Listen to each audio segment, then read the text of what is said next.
Good evening, ladies and gentlemen. Harlequin here with 5-Star General, and we are going into the grand finals right now. Game 1 in a best-of-5 between AKI as the Ravener Alpha and Mr. Edtjuh as the Warp Spider Exarch. Two very maneuverable heroes.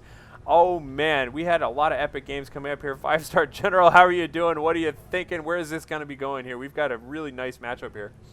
I'm doing quite good, doing quite okay, and I'm thinking, just like you're thinking, this can be quite a nice matchup. This is really interesting because AKI usually is an Apothecary Space Marine player. That's his primary race. He really likes to use that whenever he can, but you know, he had some issues against Guru Skippy earlier here. He lost on Green Tooth Gorge to him with that hero combination. He lost to Guru Skippy's Commander Knob. Did not look like he was going to be able to pull anything out of the Apothecary there, so rather than stick with that, he swapped over to Ravener Alpha and took two dominating games off of Guru Skippy to get here. We didn't get to see what Edtjuh did in the semifinals, but we know that it was over pretty quickly, and it was a 2-0. Yes. So we have seen Edtjuh already using Warp Spider Exarch this tournament, using him pretty effectively. So again, we've seen AKI use Ravener Alpha as a nice secondary hero pretty effectively. But we also know that Edtjuh's got a lot of experience with Ravener Alpha and can use that pretty effectively. So having knowledge on both sides of the equation here should benefit Edtjuh pretty big, in a pretty big way, I mean, my apologies.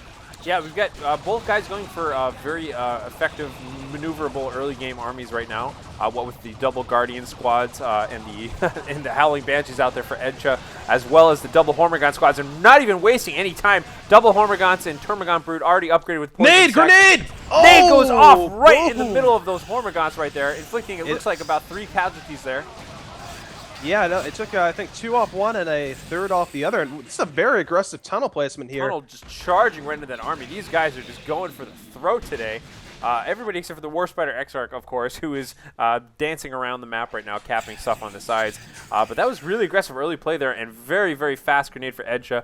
Again, all we saw at Edtjuh during his last match was beautiful, beautiful, perfect nade spiking, really awesome decisions on when to throw nades onto retreating units and whatnot. So I'd expect plenty more of that today, what with the double Guardians on the field. Yeah, Vindicator X tried his best in that series, but it was just grenades, and more grenades, and the double Guardians allowed Edtjuh to do that. We're seeing that same build here. We've got a very low Hormigaunt squad here. It's got threat out 2 out of 8. Oh, it's no! This Guardians, it goes down. What He's is watching the northern side of the map, I think, with the Termagant Brood perhaps fighting that Warp Spider Exarch between green cover there. That was not good at all, though. A little bit of a blunder losing that squad early. AKI is saying that the Hormigaunt bugged. Edtjuh is saying, sure, this may be why Edtjuh is not focus, who knows. Players. And AKI now saying you have luck today. Well, guys, this is why it's a best of 5. It's okay. It's okay. It's one Hormigaunt squad. We're cool. But the Warp Spider Exarch now, deep behind enemy territory, again, caught red-handed while he's backcapping stuff. Nice little detail here. I like the fact that he was just kind of decapping points and leaving them there. Not even trying to cap them. He wasn't going for the extra economics of it, just wanted to deny that to his opponent. Yeah, and that you can practically see his whole trail. Oh, grenade! Oh, Aki's trying to dodge. Nice dodge. Okay, he gets a good dodge. He dodges it nicely there. But you can see there he's dodging, like looking at where to go, and Edtjuh's placement was just such that it completely prevented AKI from getting that Hormigaunt squad to actually be able to move in on that Guardian at all.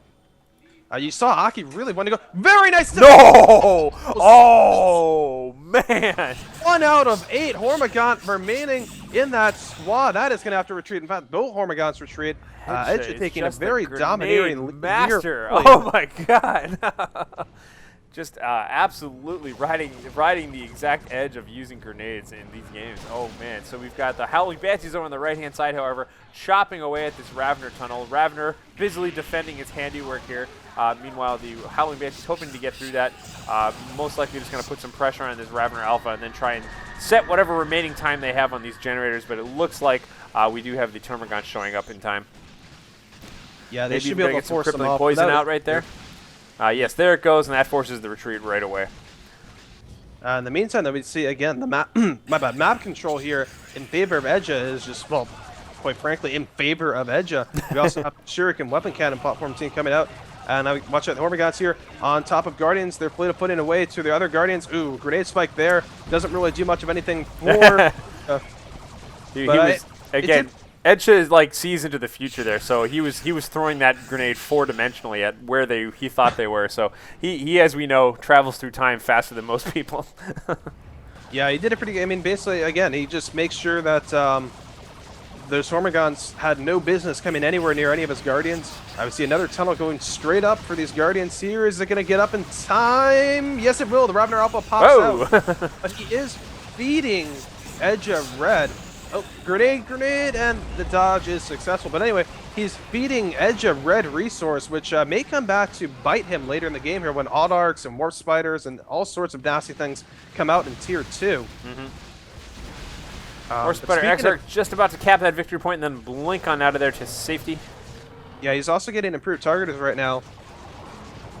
And meanwhile, we're seeing this Shuriken weapon cannon platform team here doing a pretty good job of making life not fun for this Ravener Alpha.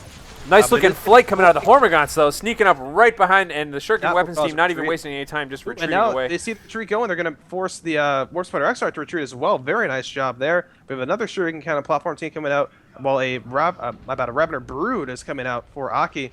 Here come the Banshees, though, looking to engage these Adrenal Gland Hormigons. They're going to run away, but they're fleet of footed. But we got Termagants coming out to support. See a little crippling poison there, perhaps. There it goes. Yep. The Guardians are coming in. Watch out for the spike. For the nades. He's following them. He's following them. He's setting it up. He's lining it up. He sees it. There it goes. Grenade. Oh, just a little off there. Not quite predicting the retreat path this time. Man, he is so aggressive with that. You can tell we all just hold our breath when we see any unit retreat there.